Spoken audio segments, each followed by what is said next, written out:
আমাকে উনি পদ্মা নদীতে চুবানোর জন্য পরামর্শ দিয়েছেন, দুবার চুবাতে হবে, যেন আবার খেয়াল রাখবে যেন মরে না যায়।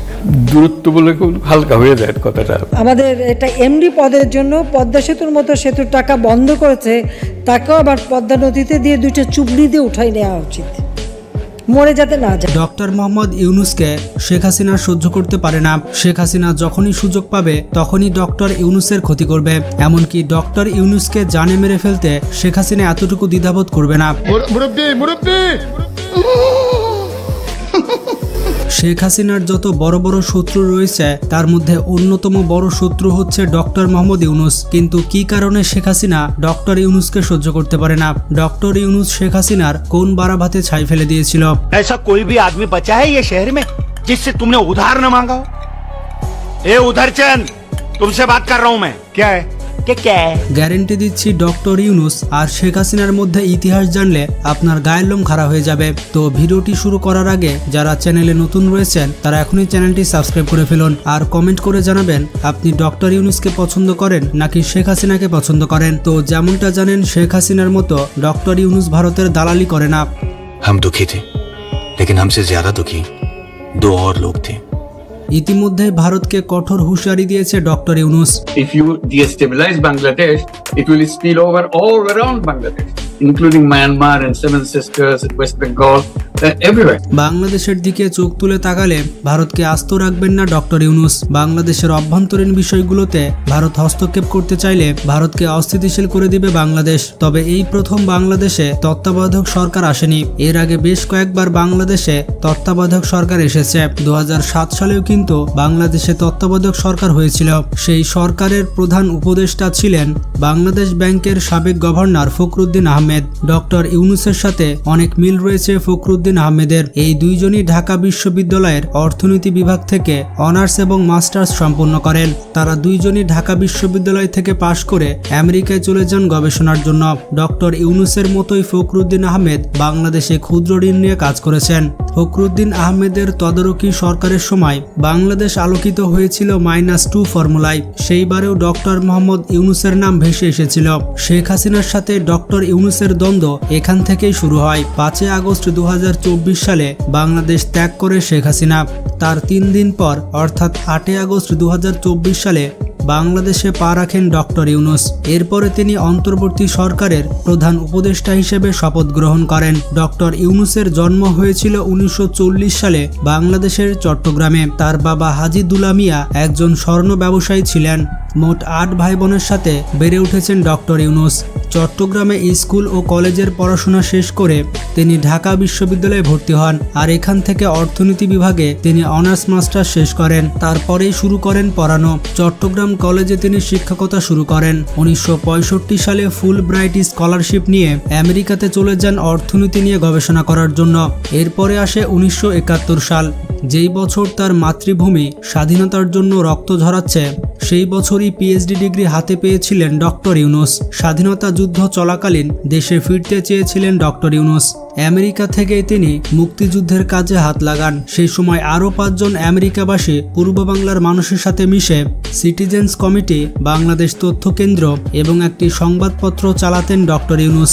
বাংলাদেশ স্বাধীন হওয়ার 1 বছরের মধ্যে 1972 সালে বাংলাদেশে ফিরে আসেন ইউনূস। দেশে ফিরেই তিনি যোগ দেন তার এক সময়ের মেন্টর নুরুল ইসলামের নেতৃত্বাধীন প্ল্যানিং কমিশনে। ইউনূস তার আত্মজীবনীতে লিখেছেন, সেখানে সারাদিন বসে বসে খবরের কাগজ পড়া ছাড়া আর কোনো কাজ ছিল না তার। এরপর তিনি প্ল্যানিং কমিশনের চাকরি ছেড়ে দেন। এই চাকরি ছেড়ে দিয়ে তিনি চট্টগ্রাম বিশ্ববিদ্যালয়ের অর্থনীতি বিভাগের বিভাগীয় প্রধান হয়ে যান। এরপর শুরু হয় 1974 সালের দুর্ভিক্ষ।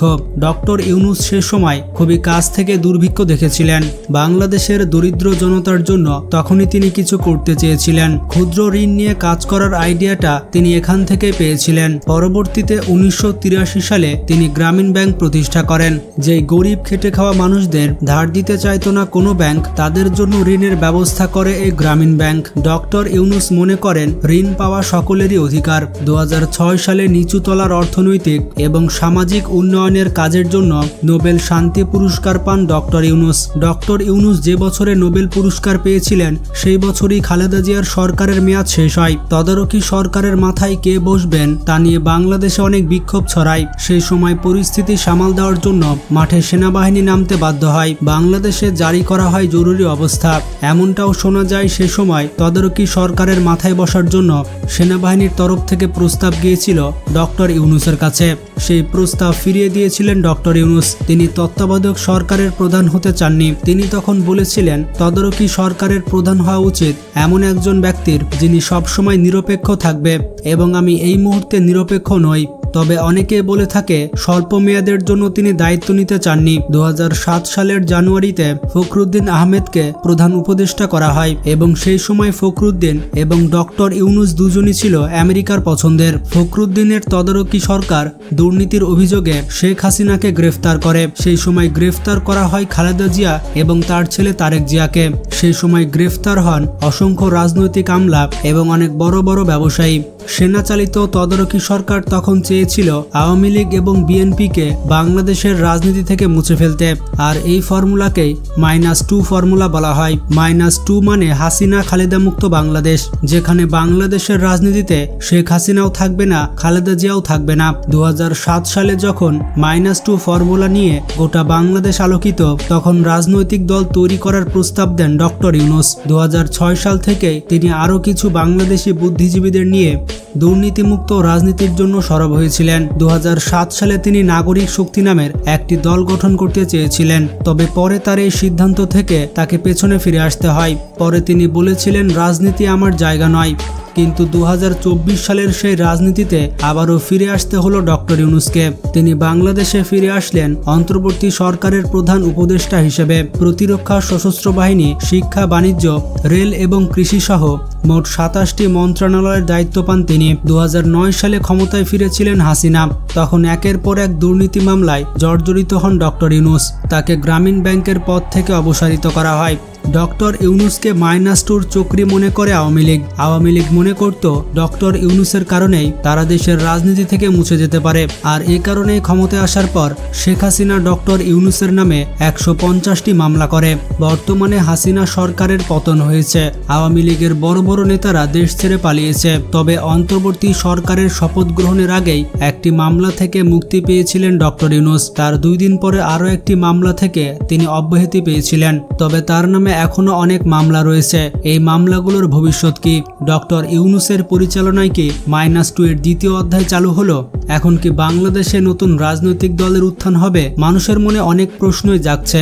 ডক্টর ইউনূস যদি দায়িত্ব সামলাতে না পারেন, তাহলে কি 2008 সালের মতো তিনি আবারও দেশ ছেড়ে চলে যাবেন? এই সব কিছুর উত্তর এখন সময়ই বলে দেবে। এ বিষয়ে আপনার কি মতামত কমেন্ট করে জানান। ভিডিওটি বেশি বেশি বন্ধুদের সাথে শেয়ার করে তাদেরও জানার সুযোগ করে দিন। ভালো থাকবেন, আল্লাহ হাফেজ।